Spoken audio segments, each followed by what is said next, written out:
tell you what freedom is to me. No fear.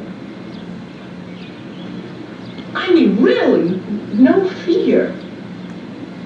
If I could have that half of my life, no fear. Lots of children have no fear. That's the closest way, that's the only way I can describe it. That's not all of it, but it is something to really, really feel.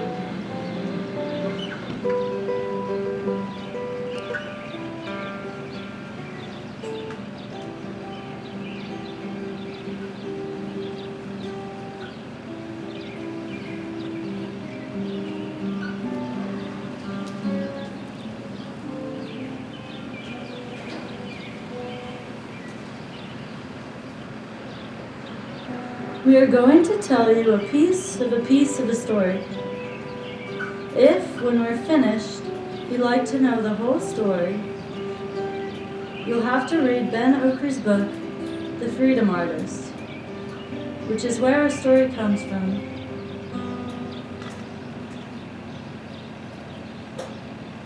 It is written in the oldest legends that all are born in prison. Through the years of living and dying, people forgot that they were in prison. They couldn't reconcile the splendor of the condition with the underlying misery of their lives. They felt the misery even in the splendor. From time to time, they heard rumors whispered by poets and uttered by the man that they were all prisoners. They were born that way and would die that way. These rumors bothered the people. Every now and then, a philosopher, poring over the ancient legends, would stumble across a fragment of the founding myth. One such philosopher, sharing his discovery, wrote, Humans are born in prison and everywhere think they are free. This caused shockwaves across the world. It became necessary for the authorities to prescribe these ideas or to distort them. They need not have thought.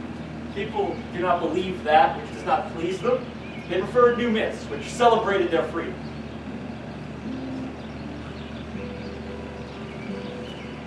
One day, a man stared at the reflection of the sun on a lake.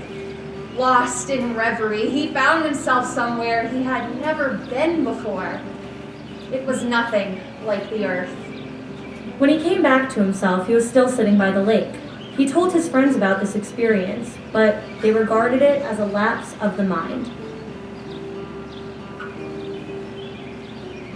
On a splendid moonlit evening, a young girl was reading one of the old myths. While she read, she found herself on the bank of a river of light. It was like nowhere on earth. Its beauty startled her back to the room where she'd been reading. She told the experience to her parents, and they said she must have been daydreaming. These anomalies were never reported to the authorities. They never appeared in the rumor sections, but they began the age of disquiet. Not long afterwards, on a cold and silent night, a cry was heard. Someone had escaped the prison of the world. The cry announced the extraordinary life beyond. This was not a cry of lamentation, but of exultation. It was heard on the edge of the desert. It was heard once and never again. That one cry was enough to infect the world with unease. In another house, early in the evening, Emelantis was listening to her lover with a listless air. His name was Karnak. He was a fine young man with gentle features and doe-like eyes. He's on an in-between stage in his life, awaiting employment. He was speaking of the charm of her cheeks, the bewitchment of her eyes, and the firm grace of her body. He was passionately in love with her. But for some time now, she had been feeling a strange emptiness. The more people praised her beauty, the emptier she felt. It had begun one morning, long ago, when she was staring into a mirror. As she gazed at her face, someone in the mirror appeared to wink at her. She became aware that there was someone inside her who wasn't her. But the more she looked, the more she felt that someone other than her was trapped behind her face. But who is behind that mask that everyone thinks is me, she wondered. that question was the beginning of her troubles. She got it into her head that whoever was behind her face was a prisoner. She felt imprisoned within herself. It was a notion that brought panic. She could not share this notion with anyone. Everybody thought Emelantis was beautiful, but the more people praised her beauty, the more she felt like a fraud. This made her silent in the face of adulation, deepening her mystery, increasing the adulation. Often lost in thought, she felt estranged from the truth of life and began to brood. That was long ago. When Karnak poured praise onto her, she could think of nothing to say except for what she should not say. Your praise makes me ill. I'm sorry to hear that. Why don't we talk about something more intriguing? Like what? Like, who do you think the prisoner is? Karnak was startled as if stung by a snake. Prisoner? What prisoner? You know, the graffiti they keep trying to get rid of, the stuff that keeps appearing everywhere. What are you talking about? Who is the prisoner? Karnak shut the door quickly. We're not supposed to say that word. It could get us into trouble. We could be put away for it. Are you afraid of the truth too? Truth? What truth? You know, everyone's asking the question. But they're not asking it out loud. Don't say that word again. Don't say anything. Emelantis didn't speak for a while, but stared thoughtfully out of the window. I would like to know, she said eventually, who the prisoner is. Why? At that moment, they heard 3 knocks at the door. The young lover opened the door and saw 3 men standing there. They were dressed identically in gray suit and ties. They went over to the girl and marched her out to the room, where a gray man was already waiting. Emelantis was silent as she was led away. Karnak stood in the doorway watching as if in a dream. She was hoisted into the back of the van. Then it pulled away. Not one of the men had spoken a single word. There were many such arrests throughout the Rookland. People were arrested at all hours of the day or night. They were arrested while they slept, in the middle of their dreams, or while they were at work. Nobody protested. Those who came to do the arresting did not speak. Their presence was enough. Those arrested were taken to unknown places, never heard from again.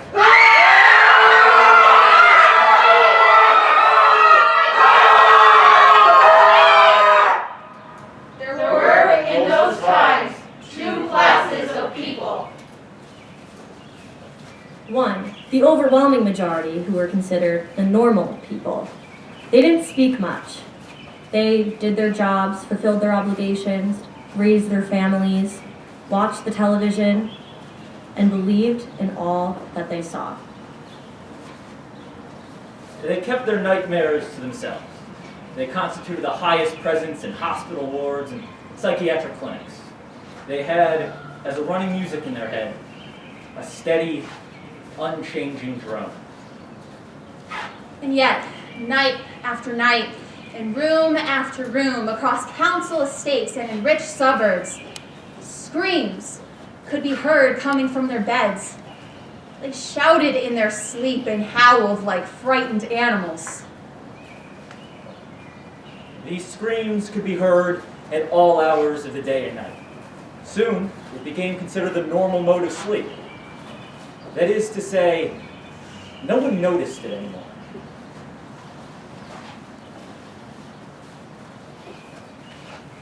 The second kind of people looked like the first, except for one thing.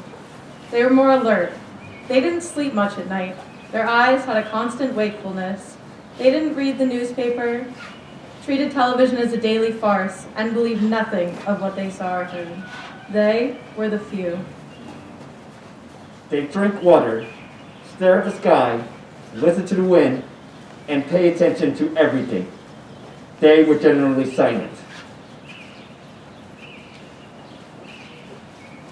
They smiled mysteriously, incompletely, an inward smile made almost visible. They worked as little as possible, yet were immensely productive. They seemed solitary, but were not lonely. They could often be heard humming a piece of music to themselves. They ventured no philosophy and offered no resistance. They seemed absent when present, but they were present when absent. They didn't scream in their sleep and never had nightmares. They were unnoticeable, indistinguishable, but a strange light hovered in the space they vacated. One day, Karnak and Amalantis had an argument. It lasted all day. She didn't raise her voice the whole time. They argued about the idea of books. She thought they should be brought back. But why? If they disappeared, there must have been a good reason for their disappearance. Is that true of people too? What people? I don't know what you're talking about. I know, but sometimes things disappear because they are made to disappear. But why would anybody do that? Because the world is not what you think. You keep saying that, but you don't have any proof. I don't have any proof because things are done so invisibly. How can you know for sure then, if things are done so invisibly? You mustn't always wait for proof before you know something is wrong. By the time you get proof, it might be too late. What are you to believe then, if not proof? The absences, the silences, the number of people who go mad? Can't measure a world by absences, can you? Absences are the most revealing things. But surely an absence is an absence. It can't reveal anything. Only absences can reveal. You have strange ideas. It's a wonder you don't worry more about absences.